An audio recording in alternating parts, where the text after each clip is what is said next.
Welcome to the Guest House. I'm Sean Perel. I'm an integrative therapist, a yoga and meditation teacher, a lifelong student of the thesis of our belonging, and I'm also a parent and a fellow human being grappling with many of the same questions that you may be grappling with too.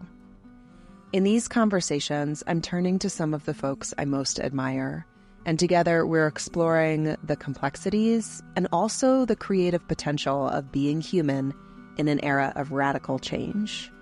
Thank you so much for being with us.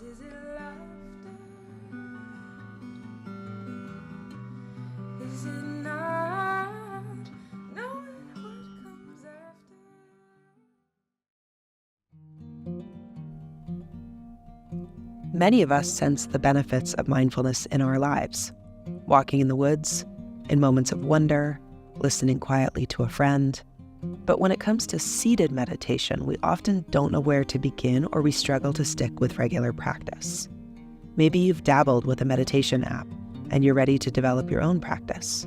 Or maybe, like many of us, you're simply struggling with the overwhelming nature of modern existence, of your daily life, and you're open to whatever might help.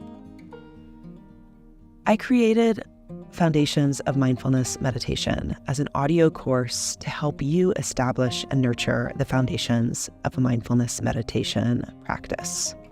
Cultivate a balanced mind, a wise heart, and a practice that will help you align with your values in your life.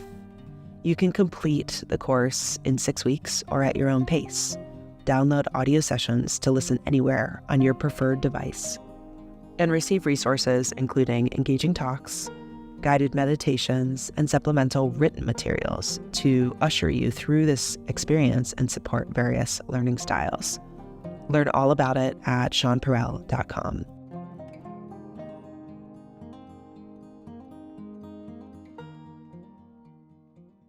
Okay, we're doing this. I can't believe we scheduled this for 2 days after the election. I'm like, wow. That was really interesting because we had no idea where we were going to be today. No. But here we are. I mean, I remember when we scheduled it being like, well, that's a choice we're making. Like, yeah, I like feeling that this would be a big moment kind of regardless. Yeah. So, well, okay, so let's just start where we are. I actually woke up this morning so grateful to know that I was going to be speaking with you today, because it feels like your work makes the most sense to me today of like anything I could be reaching towards, I think. I'm honored to hear that. Yeah, so I'm hoping to kind of call in a little transmission from Joanna through you to this moment, for all of our listeners, and knowing that we're recording on Thursday, and and we'll probably be sharing this interview next week, so we don't know where we will be, but I can say the last couple of days for me has been a very interesting somatic journey, like really noticing, this is my nervous system in kind of a freeze mode, and sifting through a lot. And then also really just wanting to hold space for the grief that, is kind of bubbling up from the depths at random.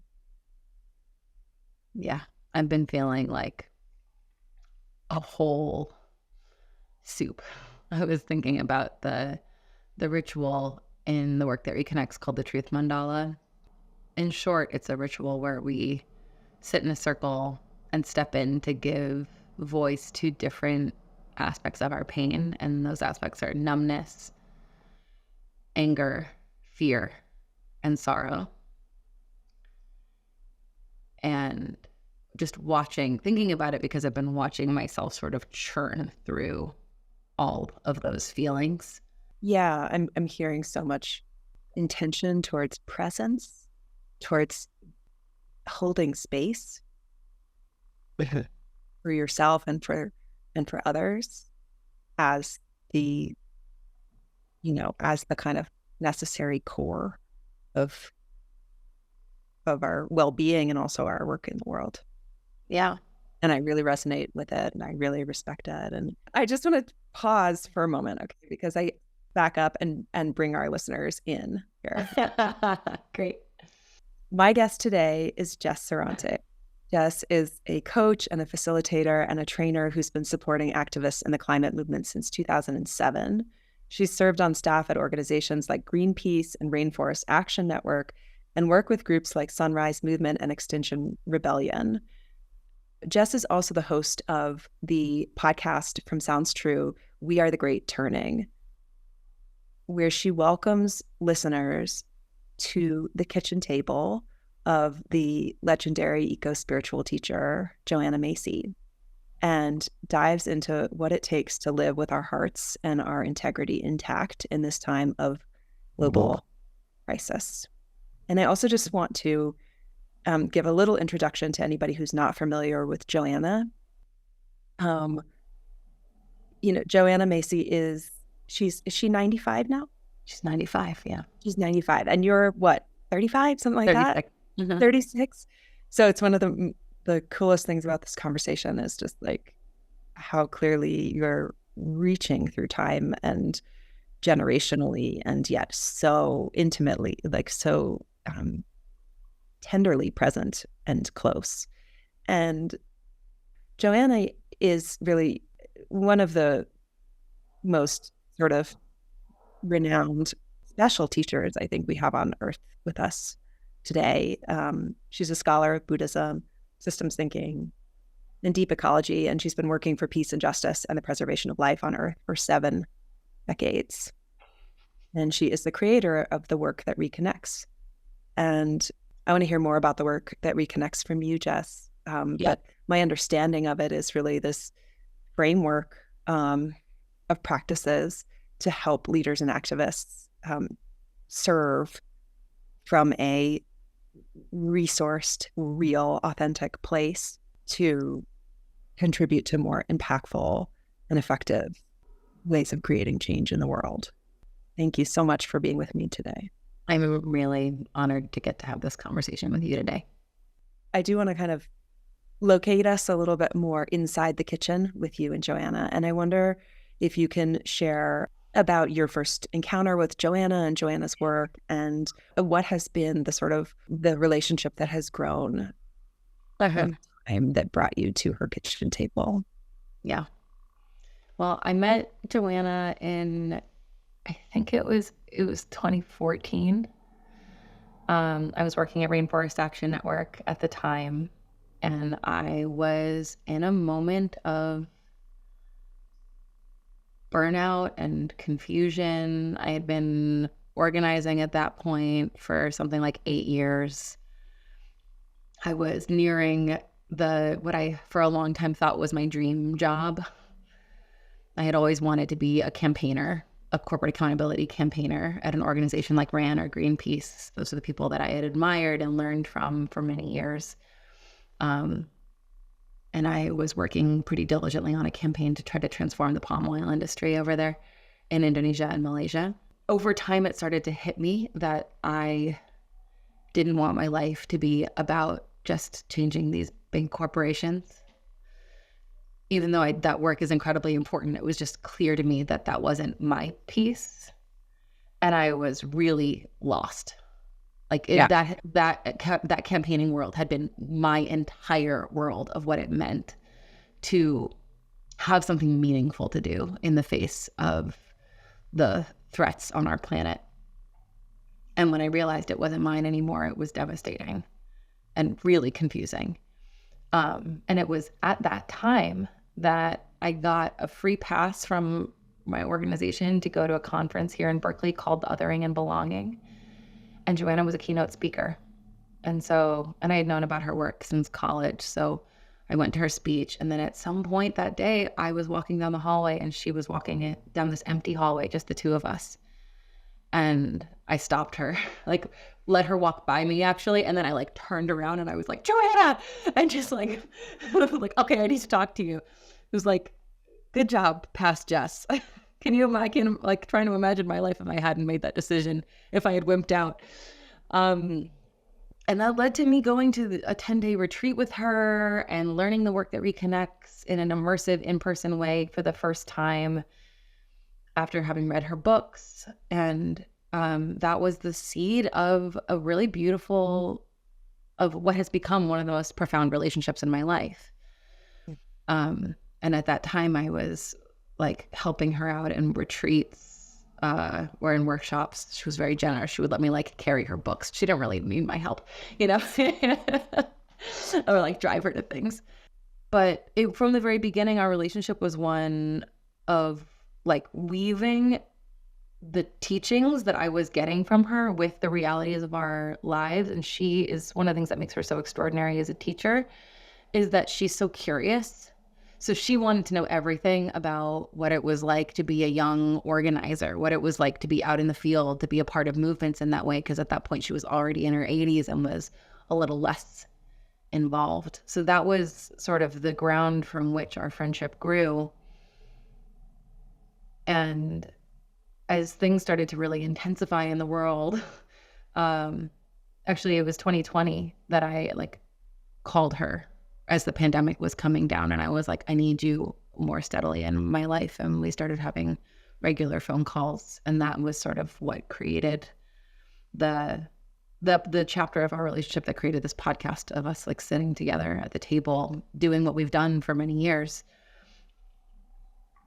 weaving the wisdom of the work that reconnects with the reality of the world in this moment, and thinking together about new ways that we can offer ourselves, that we can be with what's happening, that we can show up wisely. And it's just been like one of the coolest things, the most profound that's ever happened for me. There's something about what you're sharing that I think is just really poignant, especially as women, to actually reach out to women we really admire and who we know, not just that there's a resonance with, but a sense of this person could really help me. This person could really support me. Like, and to have the courage to ask for, connection, to ask for mentorship, as just a starting point for, building real trust and intimacy. Yeah. But I think, I know it's kind of seems obvious or implicit in your relationship with Joanna, but I do think it's worth naming that we so often shy away from calling on our resources, on asking, on knowing, and feeling a sense of like, of deserving, really, to call another person or an energetic into relationship. Yeah. And especially calling on our elders, to remember that those relationships are relationships of reciprocity, right? Elders only get to be elders when there are youngers asking for their wisdom, right? And we need it. I think in this moment in our culture, we can kind of undercut the value of that. There feels like can be such a big gap between generations. But my God, what it is to talk to someone who was she was 16 when the bomb was dropped on Hiroshima, right? She's lived through so much, and really helps me see my own life and this moment with a much larger perspective, because she's lived so much of modern history, around for almost a century. Mm-hmm. Yeah. And she's not jaded. One of the things I think that is so powerful. So just back to what you were sharing about, your inner landscape when you met Joanna, and you say in the podcast, you say, my whole life felt heavy. I was committed to my organizing work, but a part of me wasn't really in it. I was acting in service of change because I knew it was the right thing to do, but my activism was to me a small, futile resistance, an angsty, middle finger to business as usual. In my mind, that was all I could do before the world burned down. I think it's really a sentiment of burnout that a lot of people can relate to. Yeah. Like the futility of an angsty middle finger to the universe, right? Yeah. The sense of the precipice, the great looming, dread of what may be to come. And what is so powerful about Joanna's message really is she is 95 years old, and her mindfulness practice is, as she puts it, to stand afresh with what it's like to live on earth at this moment. Yeah. It's so recentering. Yeah. I felt it as you said it. I was like, right, here we are. She somehow holds the great wisdom that she holds alongside a really refreshing and beautiful, don't know mind. Don't know what's happening, what's coming, where we're going. Here we are. How do we want to be now? What's present now? What's true for us now? And I think that's a part of why the exercises that she offers in the Work That Reconnects, so in the framework of the Work That Reconnects, we travel, part of the framework is what we call the spiral. So we move through 4 stages. We begin with gratitude, and that gratitude fortifies us to move into the second stage for what we call honoring our pain. So we recognize how beautiful it is that we're alive, what we're grateful for, the gifts of being here, of this moment. And that makes it possible for us to open up and speak the truth of heartbreak and anger and sorrow and numbness and fear. And when we do that, it naturally alchemizes. And that brings us up to the third stage. When we actually go all the way in, we be real with it and speak the truth of our pain, we come out into what we call seeing with new eyes. And that is the fresh perspective, standing afresh of our absolute entwinement and interbeing with the whole world, and our love and our rejection of the dominant systems that have colonized our minds. And that moves us naturally to act, to go out and do what we can do. And as Joanna has said to me, that the whole point is the action. We do all of that so that we can be the bodhisattva, so that we can offer ourselves to our world in a moment of great need. So that it's evolutionary action, right? That it is a framework for how to embody our own evolution. Yeah. Right. Within consciousness, within these sentient bodies, beings, and in a sustainable way in the world. Yeah. What I appreciate about this structure is how sometimes we're moving. The spiral is such a profound structure. It's a powerful structure in nature. It's a strong structure. It's also a structure that doesn't bypass, right? It doesn't call itself linear. It's sometimes we feel like we're back in the old place again. Then we have to do the work of recognizing grief is going to come up, keep moving with it. Right. And the more we travel it and be in relationship to this spiral, the more, I'll say in my experience, the more I've learned to trust it. I'm so much less afraid of my pain than I was when I met Joanna. I was so resistant to it. I was so scared of what she was inviting me to do.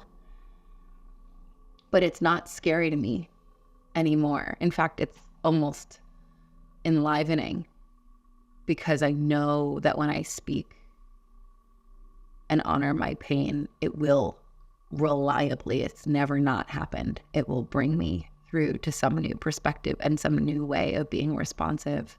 Yeah. And it's we travel this spiral again and again and again, and it always can bring us something new, right? It's always to a new, fresh vantage point, which is for me, it feels like that's the most I could ask for in being alive, in times like these is that I never get jaded, that I stay present and connected to what I love and offer myself in new creative ways to being in service of life. There's kind of a way that this work safeguards against numbing, safeguards us against disassociation. Okay. Right? Because we're invited again and again back to the grounds of what is here? Can I be with this? You point to how we numb at times because it can feel like if we actually give ourselves, if we actually access the fear, the sorrow, the grief, the anger, if we let ourselves feel, we may become just obliterated. I mean, I don't know if I could really in the moment like verbalize that, but times when I feel like a deep internal tension around, I know I have to fall apart. I know I have to sort of burst into tears, but I'm not able to. Like I can't access. And it's sort of like an inquiry of, well, how can we actually meet those moments with support and tenderize them so that there is a way into the grief that's workable? Definitely. One thing that really helps me is to remember that numbness is one of the faces of pain. It's one of the ways that we are sanely responding to the times that we live in. And if we enter into what's up for us internally by honoring the wisdom of that numbness, in my experience, it'll very quickly take us into the other pieces that we might be longing to feel. That's how it works for me. Every time I step into the truth mandala, that ritual we were talking about earlier, I have to go to numbness first and speak the truth of how much it aches that I can't even feel, that I feel so much burning and I can't find my anger and then it's like those things come through. Episode 4 of the series is called There Is No Future If We Go Numb. Right. What you're describing is if I can at least notice that there's a numbing, right? In the language of the nervous system, we would say like a parasympathetic overload. It runs from the kind of flight to freeze pathway, right? And can make us feel helpless, can make us feel defeated, a sense of despair that is an agent of separation. Like how can I even be with this, right? And what I hear you saying is if I can just notice that and befriend it, it softens. I can move into a deeper feeling. Yeah. Right? Yeah. I mean, like I said, numbness is one of the faces of pain, and pain is the other side of the coin of our love. Mm-hmm. So when we numb out, it's because of how much it hurts. Like it's not a sign of disconnection, even though that's the story that many of us tell ourselves. I'm checking out because I'm struggling to stay with the reality of my larger body, my earth, being in such danger, being under such attack. Yeah. My neighbors, we're the non-separateness of everything that is being threatened or taken right now. I'm thinking about in the past few days, this interesting sort of bifurcation we're noticing where, some people are feeling relief by the election results and excitement and validation. Some people are feeling deep disillusionment, despair, rage, right?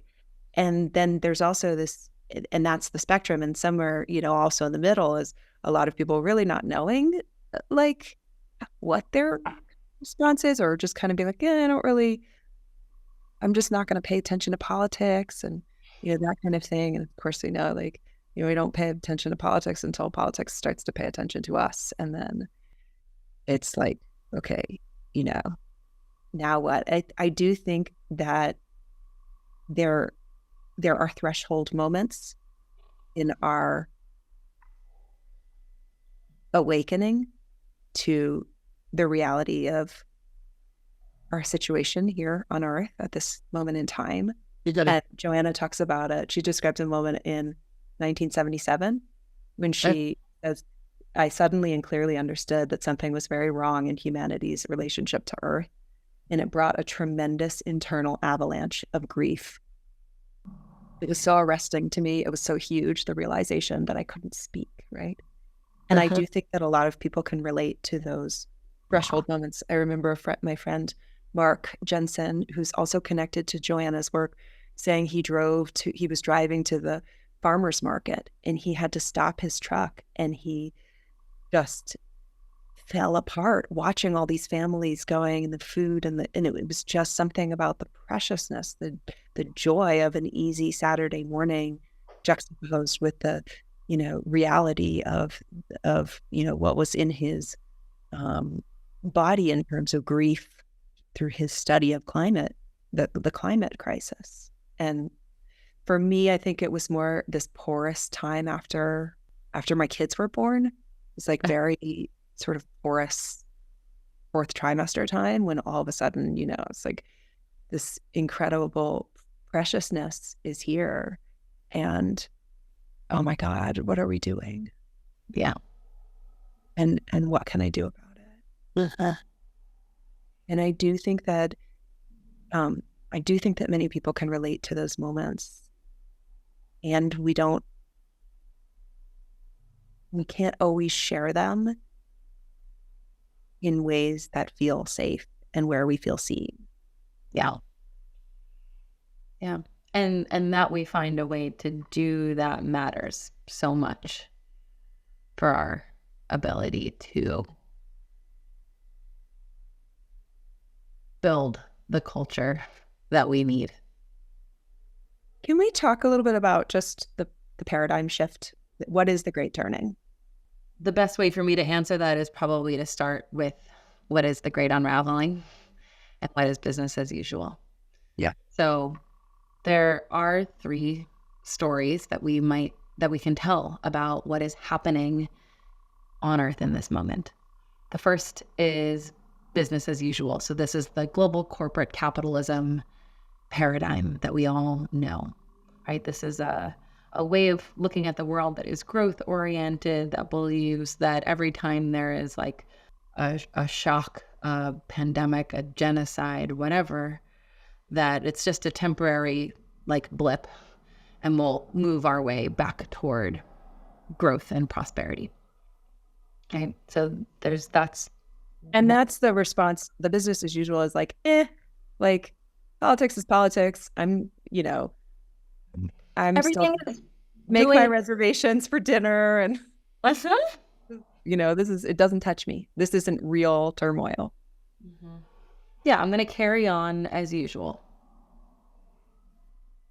Right, making reservations, placing, shopping, whatever, the same way that I did, or book, whatever. And I'm not trying to like shame any particular way of living, so I'm being careful with my words here. But like, right, to a certain extent, we all have to show up for business as usual. Bread, we got to get our daily bread, right? Yeah, and our medicine and our You'll have to show up for daily life. So that I appreciate that caveat to say we're not trying to shame, but it's also there's a fine line of like willful avoidance. Right. And so it's another, to make it a little easier to understand too, is to say like the second story is what we call the great unraveling, right? And this is the story of those of us who see that the way we are meeting our needs, it's not about trying to find ways to feed our families, and we deserve all of that well-being, right? But we see that the ways that we are doing it in the global corporate capitalism paradigm is destroying our planet.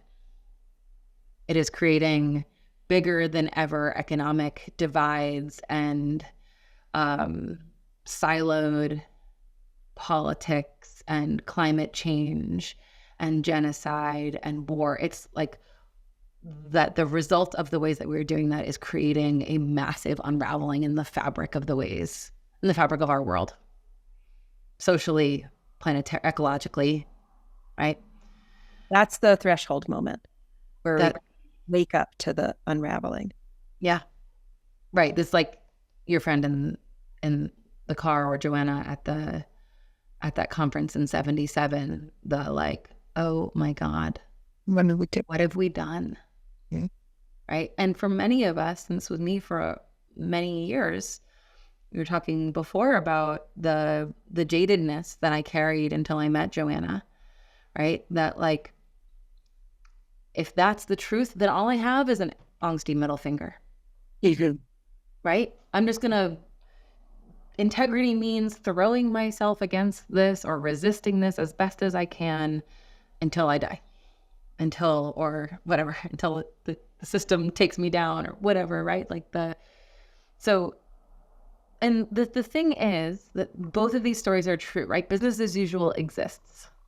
This is a reality of our world. Unraveling is also true. This is happening. Right. This is the part of the acute pain of this moment in the United States and in the world. That like, here we are at yet another boiling point of like an insult to life. Yeah. And an attack on life. And so the Great Turning is the story of those of us who see the unraveling and refuse to have it be the last word of who we are as humans on this planet. The Great Turning is a transition to a more just and life-sustaining life. And that exists also just as much in this moment, right? And that's in these conversations. It's in the ways that we show up for our neighbors. It's in the farmers market, right? Like supporting our local farmers and local businesses. And it's in restorative justice work, and it's in mutual aid networks. And it's in, decarceration efforts. It's like, it's everything that we're doing to build a more just and life-sustaining way. And all three are happening at the same time. And that, I think, is a huge part of the like madness that a lot of us feel, that we're dedicated to the Great Turning. And yet we really, in this moment, get to do a very difficult job, which is surrendering ourselves in a way, not meaning to give up, but to like accept the reality that there is so much happening right now that we don't like, while also offering ourselves to the future we want. I know that Joanna is a Buddhist practitioner. Uh-huh. And to me, as you're speaking, it feels like the necessary practice has to be a practice of presence with what's here and now. Mm-hmm. It in the sense of how am I showing up, in these interconnected systems in my life, really, but it has to start with how am I showing up for this heart, this mind, this body, this consciousness that's here, in this moment. I wonder about the relationship between mindfulness and activism. It almost feels like a breath, like a pulsation. Like as I breathe in, I am recentering. I'm right here. I'm showing up for what's here, so that as I breathe out, I can actually bring a quality of equilibrium and care and right action to any room that I walk into. Yeah.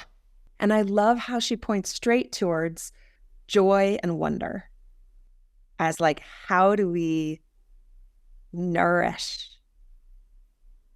presence Like, how do we allow ourselves to be present enough to marvel at the beauty of nature, the trueness of friendship, the preciousness of life?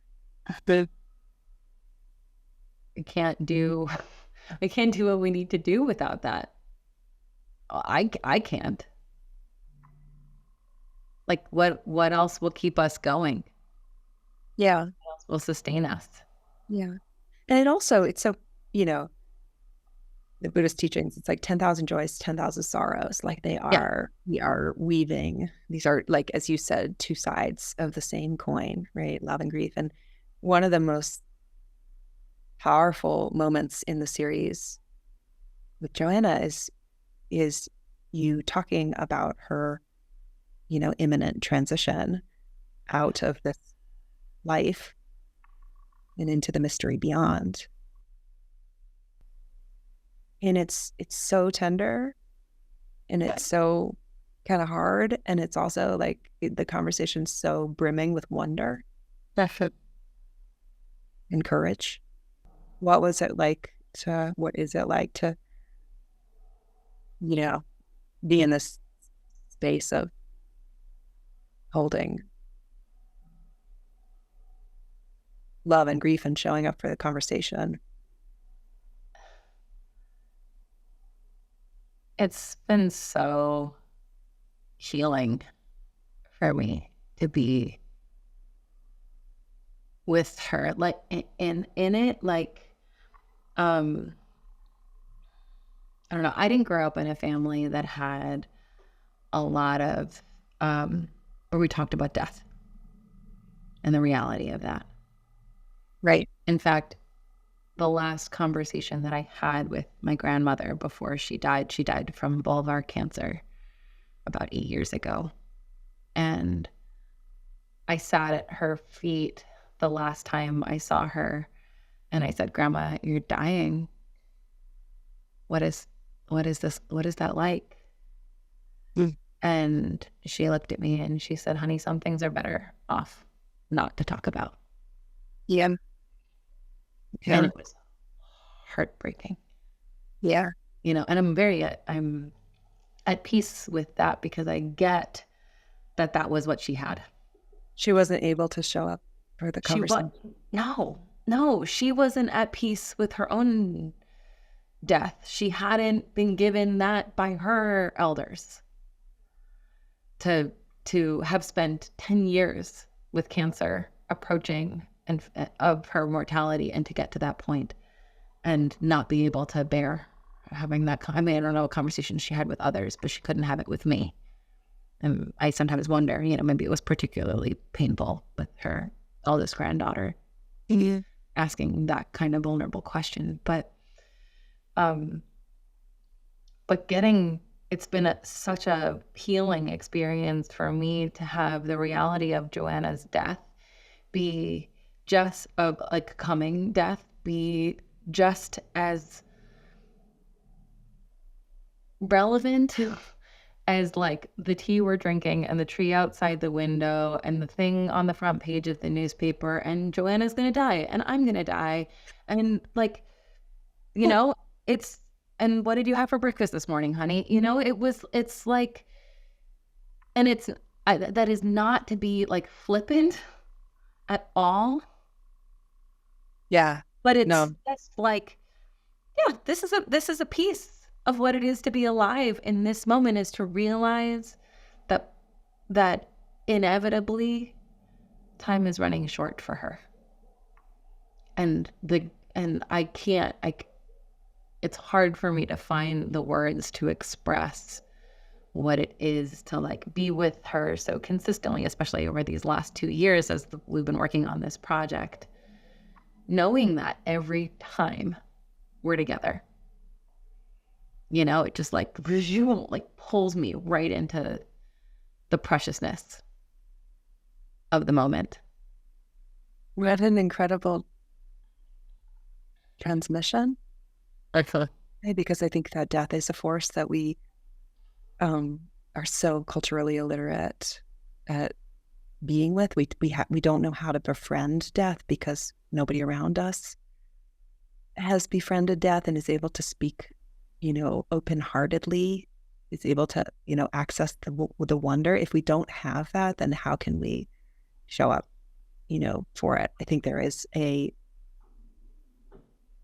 profound blessing bestowed by those who are able, through their own aging and dying process, to invite us in near the fire, like, let's circle up around the fire here and be with this.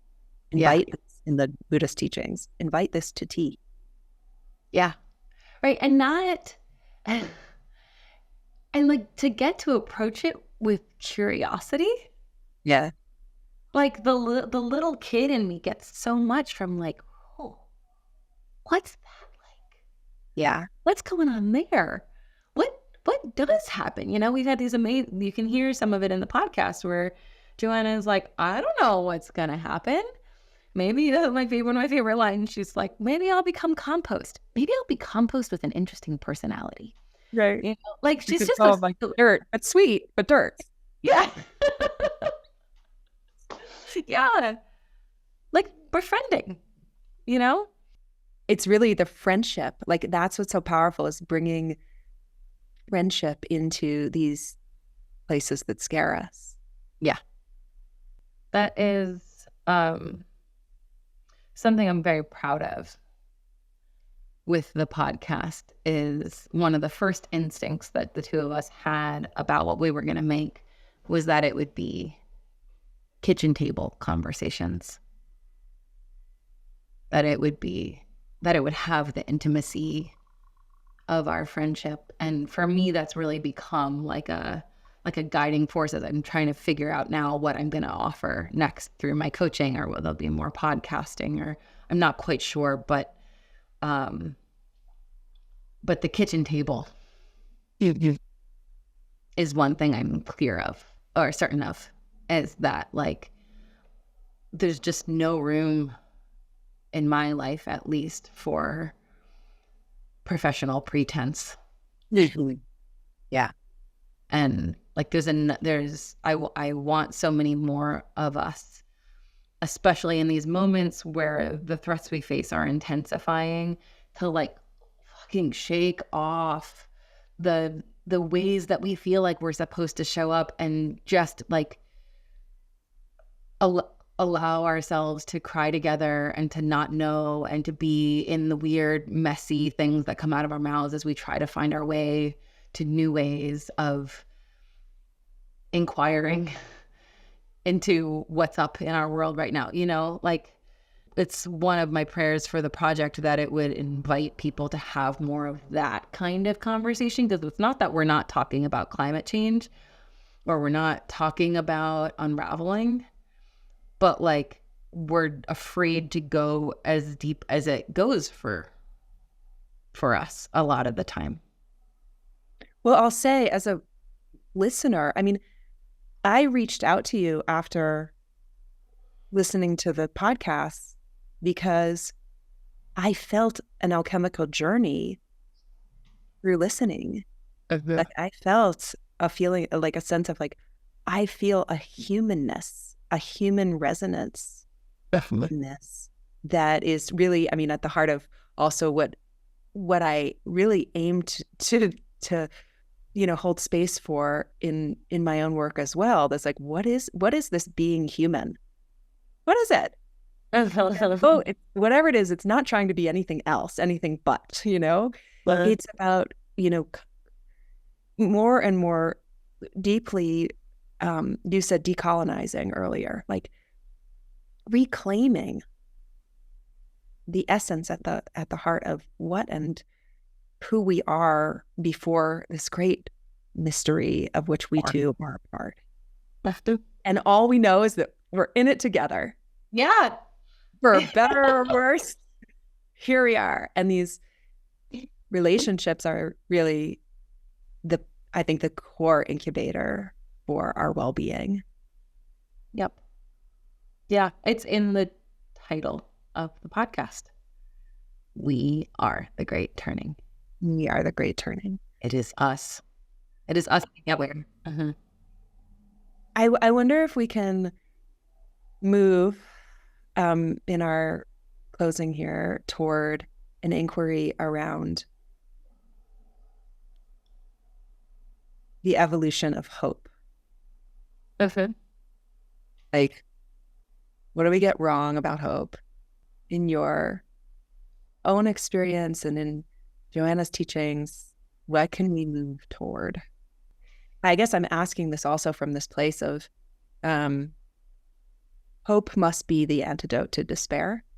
And yet hope misinterpreted or reduced can kind of seem insulting to despair. So the episode about hope, which is episode 6 in the series, is called the H word. Right. Because it really does feel like a 4-letter word for me. Like, there's so many things that the word hope can mean that I struggle to use it, to be totally honest. Honestly, I think it was the hardest episode in the whole series to make.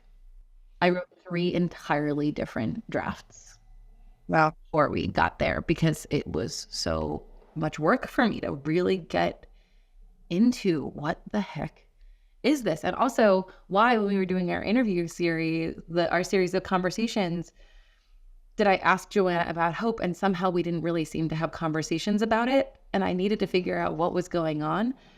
And part of it was that, like, Joanna famously wrote a book called Active Hope and defines active hope as like offering ourselves, being in action in service of the outcomes that we want. It's hope in action, believing that something else is possible and giving ourselves to it. But when we were doing the interviews, she was much more interested in talking about courage. Yes. And so when you say like hope is an antidote to despair, I'm like, maybe, but maybe courage is. Maybe being together is. We talk in that episode about like, we act not because we have some guarantee that we'll get the outcome that we want, but because there's something that we love and we want to offer ourselves up fully to even the smallest glimmer of possibility that life will continue and that beauty will emerge. I take a lot of strength from that. I think when I'm asked like, where do I get hope from? I can get kind of tangled in it, because then my mind goes into like weighing the facts and the threats and trying to predict the future, which like trying to predict the future, I don't think ever does me much good, to like put all of my mind and my attention out there versus like rooting into the reality that there is so much that I love. And as small as these things may be, actually so much that I can do, so many ways that I can choose to be an embodiment, a living presence of the great turning in the way that I show up to my life privately and with the people I live in my world. And then that actually is like much more interesting to me than guessing whether things will go my way. I spent quite a bit of yesterday in a sort of surprising headspace, where I was going out to meet some friends on the beach, and I was walking through the train station, and I thought, wow, I was like feeling the grief, and then I had this moment of like, I was born for this. Let's go. Here we go. And I'm not isolating myself when I say that. Like me and the builders of the great turning that I surround myself with, my family, my loved ones, my community, like we can choose to see our lives as like everything we've lived up to this point as like preparation to offer whatever our unique gifts are to a moment of great need. And that's my preferred way of looking at it, which maybe that's hope. I don't know. I mean, I feel that little window inside my heart that when it opens, I associate with the experience of hope. Yeah. Opening just a little bit. Yeah. I do think, you naming like courage to be who we are. Mm-hmm. Courage connected to the heart, right? Which is like, I've been reflecting on this inquiry about hope. And I'm like, what actually opens that little window in my heart is when I see someone willing to feel and willing to move through feeling into action. Yeah. Even if action could be as simple as holding someone's hand, Yeah. Or staying with the pain. Not moving. Yeah. Not bypassing it.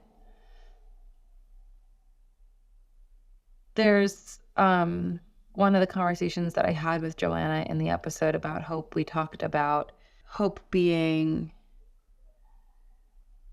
like not knowing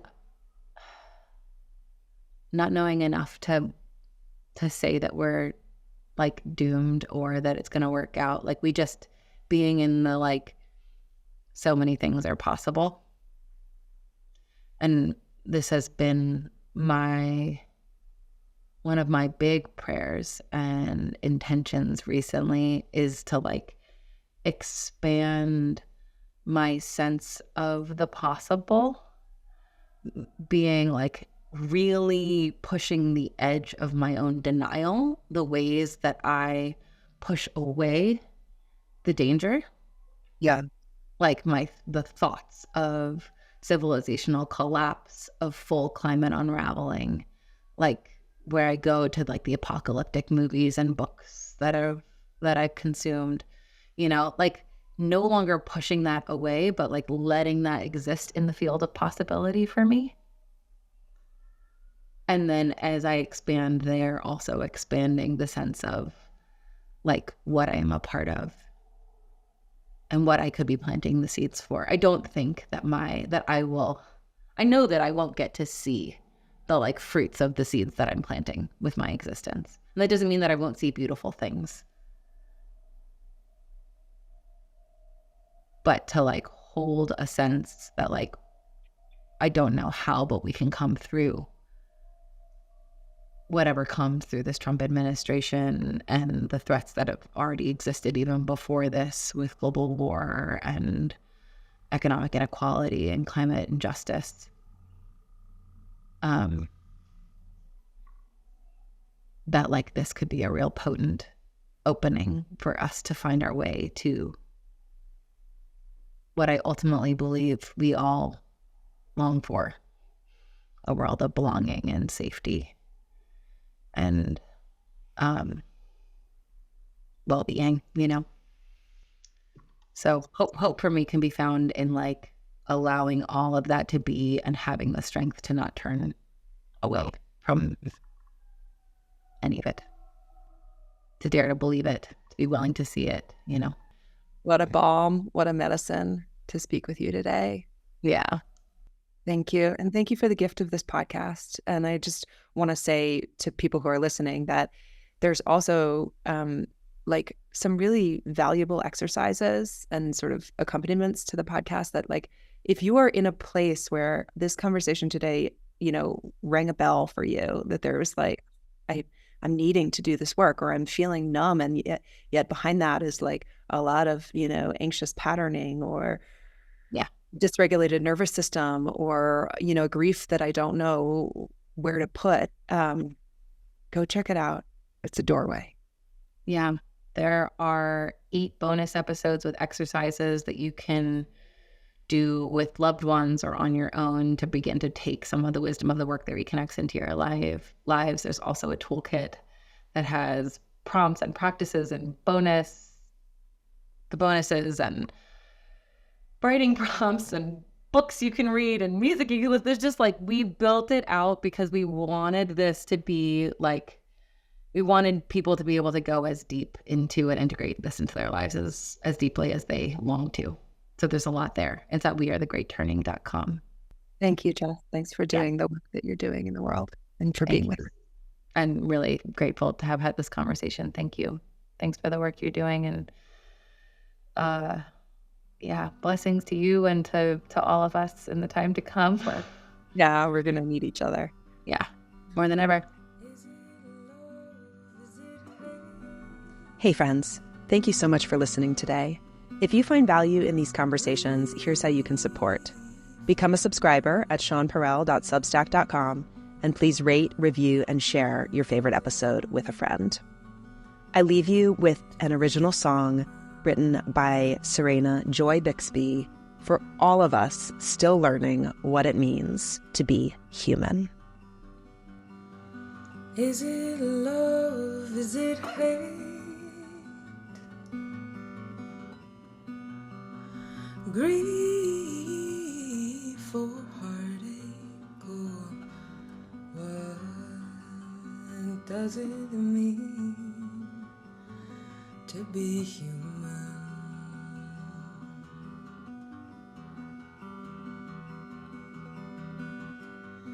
Is it tears? Is it laughter? Is it not knowing what comes after? What does it mean to be human?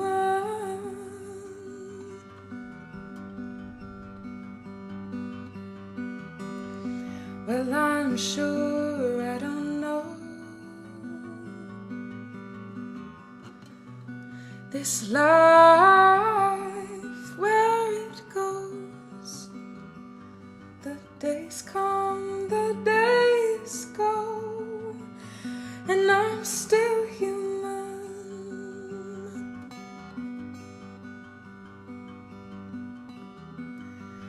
Oh, one thing I know for sure is I'm looking for more. Gonna go out, learn what it means to be human.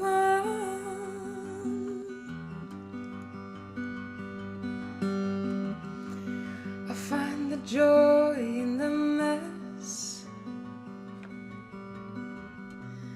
Oh, I'm just doing my best. Oh, learning what it means being human.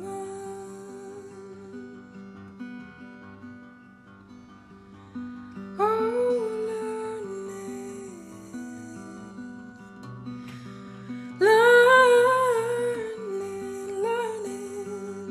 what it means being human.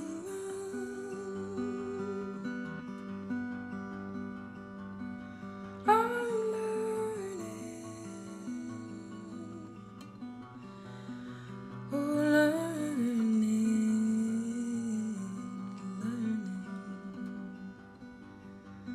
what it means being human.